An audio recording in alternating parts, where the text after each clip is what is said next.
کیا بستر پر لیٹنے کے بعد میں آیت الکرسی پڑھ سکتے ہیں یا نہیں پڑھ سکتے ہیں؟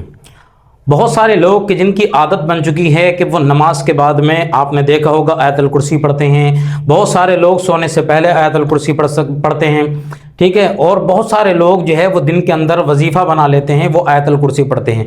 تو اب جو لوگ جنہوں نے آیت الکرسی پڑھنے کا اپنا وظیفہ بنا لیا ہے، اپنا وظیفہ مقرر کر لیا ہے، تو کیا وہ اگر ان کو دھیان نہیں رہا تو وہ بستر پر لیٹنے کے بعد میں آیت الکرسی پڑھ سکتے ہیں یا نہیں پڑھ سکتے ہیں؟ یا بستر پر لیٹنے کے بعد میں آیت الکرسی پڑھیں گے تو اس کے اندر کوئی حرج تو نہیں ہوگا؟ یہی چیز میں آپ کو بتاؤں گا، اور پھر یہ کہ آیت الکرسی پڑھنے سے حاصل کیا ہوگا اور کس وجہ سے آیت الکرسی پڑھی جاتی ہے گی۔ آپ نے دیکھا ہوگا ہر فرض نماز کے بعد میں بہت سارے لوگ سر پر ہاتھ رکھنے کے بعد میں اور پھر کچھ نہ کچھ پڑھتے ہیں، ٹھیک ہے۔ تو وہ لوگ سر پر ہاتھ رکھنے کے بعد میں کیا پڑھتے ہیں؟ تو جن کا معمول ہے وہ ہر فرض نماز کے بعد میں سر پر جو ہے وہ ہاتھ رکھنے کے بعد میں آیت الکرسی کا ورد کیا کرتے ہیں گے، ٹھیک ہے۔ تو آپ بھی ہر فرض نماز کے بعد میں آیت الکرسی پڑھا کریں۔ بہت سارے لوگ سینے پر ہاتھ رکھ کے دل پر ہاتھ رکھنے کے بعد میں آیت الکرسی پڑھتے ہیں، ٹھیک ہے، یہ ان کا معمول ہے۔ اب بات یہ ہے کہ بستر پر لیٹنے کے بعد میں آیت الکرسی پڑھ سکتے ہیں یا نہیں پڑھ سکتے ہیں؟ تو سب سے پہلے ہمیں یہ سمجھنا ہوگا کہ نبی کریم صلی اللہ تعالیٰ علیہ وسلم جو ہے وہ لیٹنے کے بعد میں کیا پڑھا کرتے تھے۔ تو ہمارے آقا کریم صلی اللہ تعالیٰ علیہ وسلم جب بستر پر جاتے تھے تو آقا نے فرمایا بھی ہے کہ پہلے اپنے گھر کا دروازہ بند کرو بسم اللہ پڑھنے کے بعد میں، پھر آپ بستر پر بیٹھو، اور بیٹھنے کے بعد میں آقا کریم صلی اللہ تعالیٰ علیہ وسلم قل اعوذ برب الفلق قل اعوذ برب الناس یہ پڑھا کرتے تھے اور سورہ فاتحہ کی تلاوت کیا کرتے تھے، ٹھیک ہے۔ اب بہت سارے لوگ جو ہے وہ سورہ فاتحہ بھی پڑھتے ہیں، سورہ اخلاص بھی پڑھتے ہیں، ٹھیک ہے، اور اس کے ساتھ ساتھ بہت سارے کلمے بھی پڑھتے ہیں، توبہ استغفار پڑھتے ہیں، قرآن مقدس کی سورہ ملک کی تلاوت کرتے ہیں، بہت سارے لوگ سورہ یاسین کی تلاوت کرتے ہیں، یا ویسے ہی قرآن مقدس کی تلاوت کرتے ہیں۔ تو جس کا جو دل چاہے وہ کرے، لیکن نبی کریم صلی اللہ تعالیٰ علیہ وسلم سورہ فلق سورہ ناس پڑھتے تھے اور سورہ فاتحہ پڑھتے تھے، اور اس کے بعد میں اپنے ہاتھوں کو جو ہے وہ اپنے چہرے پر اور پورے بدن پر پھیر لیا کرتے تھے۔ تو نبی کریم صلی اللہ تعالیٰ علیہ وسلم بیٹھنے کے بعد میں یہ عمل کیا کرتے تھے۔ تو ہم سب نبی پاک صلی اللہ تعالیٰ علیہ وسلم کے امتی ہیں، ہمیں بھی بستر پر بیٹھنے کے بعد میں یہی عمل کرنا چاہیے، یہی کام کرنا چاہیے، ٹھیک ہے۔ تو بیٹھیں، اور اگر ہاں کوئی ایسا ہے کہ جو بستر پر بیٹھنے کے بعد میں پڑھ رہا ہے تو وہ تو پڑھ لے گا، لیکن بہت سارے لوگ ہیں جنہیں دھیان نہیں رہتا ہے اور پھر وہ لیٹے لیٹے آیت الکرسی پڑھ سکتے ہیں، پڑھتے ہیں گے، تو وہ کیا پڑھنا ان کا صحیح ہوگا یا نہیں ہوگا؟ تو دیکھو یہ بات سمجھ لیں، آپ جو ہیں ہم لوگ ادب والے ہیں، عزت والے ہیں، ادب کرنے والے ہیں ہر چیز کا۔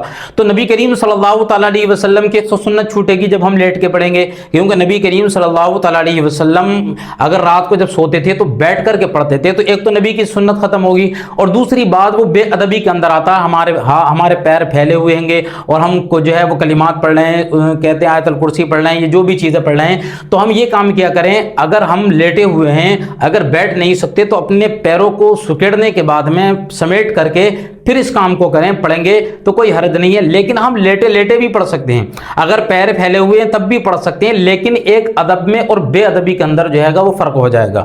ہم جو ہے ادب والے ہیں تو ادب کے ہی ساتھ سارے کام کریں گے، تو اگر کوئی بیٹھ نہیں سکتا تو اپنے پیروں کو سکیڑنے کے بعد میں سمیٹ کر کے پھر اس کے بعد میں پڑھیں، تب بھی ہو جائے گا، اور اگر ہو سکے تو بیٹھ کر ہی پڑھیں، یہ بہت اچھا ہوگا اور زیادہ بہتر بھی یہی رہے گا۔ اور اگر آپ بیٹھ کر کے پڑھیں گے تو نبی کریم صلی اللہ تعالیٰ علیہ وسلم کی سنت بھی ادائیگ ہو جائے گی۔ لیکن کام دیکھو تین ہو سکتے ہیں، بیٹھ کر بھی پڑھو گے تب بھی ہو جائے گی، لیٹ کر کے پڑھو گے تب بھی ہو جائے گی، پیر سمیٹ کر کے پڑھو گے تب بھی پڑھ لیا جائے گا، لیکن پھر وہ فرق جو ہے گا وہ ادب اور بے ادبی کا آ جائے گا۔ اور ہم ادب والے ہیں تو کوشش یہی کریں گے کہ نبی کریم صلی اللہ تعالیٰ علیہ وسلم کی سنتوں کو زیادہ سے زیادہ زندہ کریں، نبی کی سنتوں پر عمل زیادہ سے زیادہ کریں، تو وہ زیادہ بہتر رہے گا ہمارے لیے۔ اب یہ پڑھا کس لیے جاتا ہے؟ کیونکہ آپ نے سنا بھی ہوگا کہ جو بھی آیت الکرسی نماز کے پڑھنے کے بعد میں عادت بنا لیتے ہیں تو ان کے گھر میں کبھی بھی چوری نہیں ہوگی، اور ان کی پورے گھر کی حفاظت، جو لوگ رات کو سونے سے پہلے آیت الکرسی کا ورد کرتے ہیں، آیت الکرسی کی پڑھنے کی جنہوں نے عادت بنا رکھی ہے گی، تو ان کے گھر کے اندر کبھی بھی چوری نہیں ہوتی ہے، ان کے اندر جو ہے وہ چور داخل نہیں ہوں گے۔ اللہ رب العزت کے فرشتے، اللہ رب العزت اپنے فرشتوں کو حکم دیتا ہے، اس کے فرشتے جو ہے ہمارے گھر کی، ہماری جان کی، ہماری سب کے گھر والوں کی حفاظت کرتے ہیں۔ اور وہ کس وجہ سے؟ کہ نبی کریم صلی اللہ تعالیٰ علیہ وسلم کی آپ نے حدیث مبارکہ سنی ہوگی، حضرت ابو ہریرہ رضی اللہ تعالیٰ عنہ سے روایت ہے کہ نبی کریم صلی اللہ تعالیٰ علیہ وسلم نے مال جو بیت المال کا مال تھا اس پر جو ہے پہرے داری کے لیے حضرت ابو ہریرہ رضی اللہ تعالیٰ عنہ کو مقرر کیا کہ آپ کو مال کی حفاظت کرنی ہے. جو اس دور میں آتا تھا بیت المال کے اندر صدقے کا, فطرے کا, جو جس کا مال اکٹھا ہوتا تھا بیت المال کے اندر, اس کی حفاظت کر رہے تھے. اور حفاظت کرتے ہوئے رات کو ایک چور آیا اور آنے کے بعد میں وہ غلہ بھرنے لگا, اور جب غلہ بھر کر لے کر جا رہا تھا حضرت ابو ہریرہ رضی اللہ تعالیٰ نے پکڑ لیا اور کہا کہ میں تجھے چھوڑوں گا نہیں, نبی کریم صلی اللہ تعالیٰ علیہ وسلم کی بارگاہ میں لے کر جاؤں گا. لیکن اس نے اتنی منتیں سماجتیں کی, اس نے گریہ اوزاری کی کہ انہیں ترس آ گیا, رحم آ گیا, آپ نے چھوڑ دیا.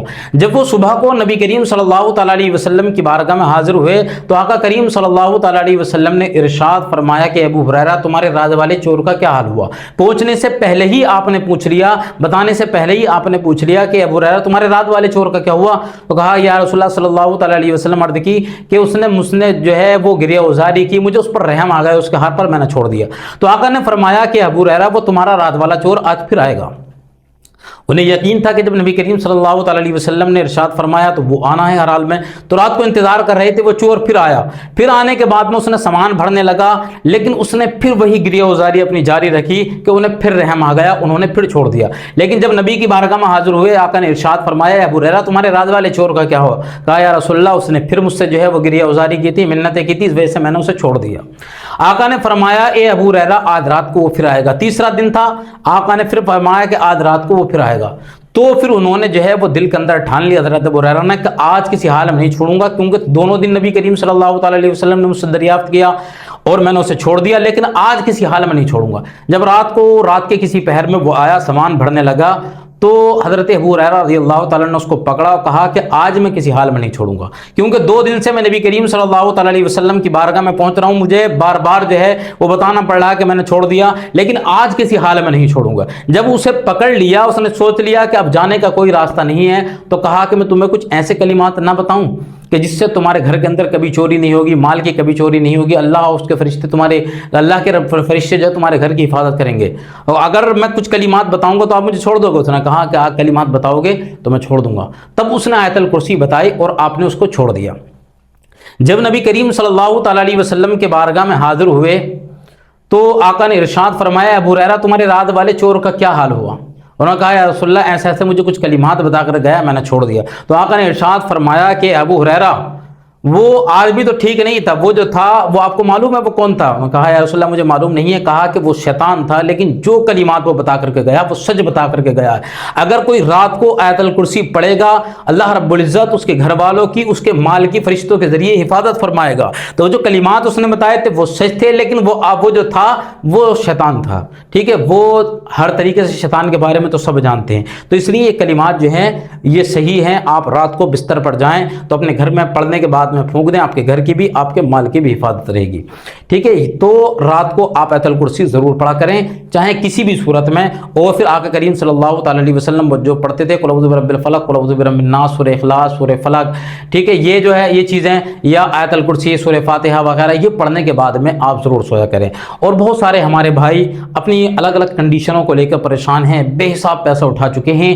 ایک پریشانی ان کی یہ چل رہی ہے بالوں کی سمسیا, بالوں کا جھڑنا, بالوں کا ٹوٹنا, اس کے اندر ڈینڈرف وغیرہ بہت ہو جاتا ہے, خشکی بہت زیادہ آ جاتی ہے. اور کچھ لوگ جو ہیں وہ بالکل مطلب ان کے بال اتنے ختم ہو گئے, ان کا بالکل چاند اور ان کا آگے کا حصہ بالکل بال نہیں, اس پہ آ بھی نہیں رہیں گے.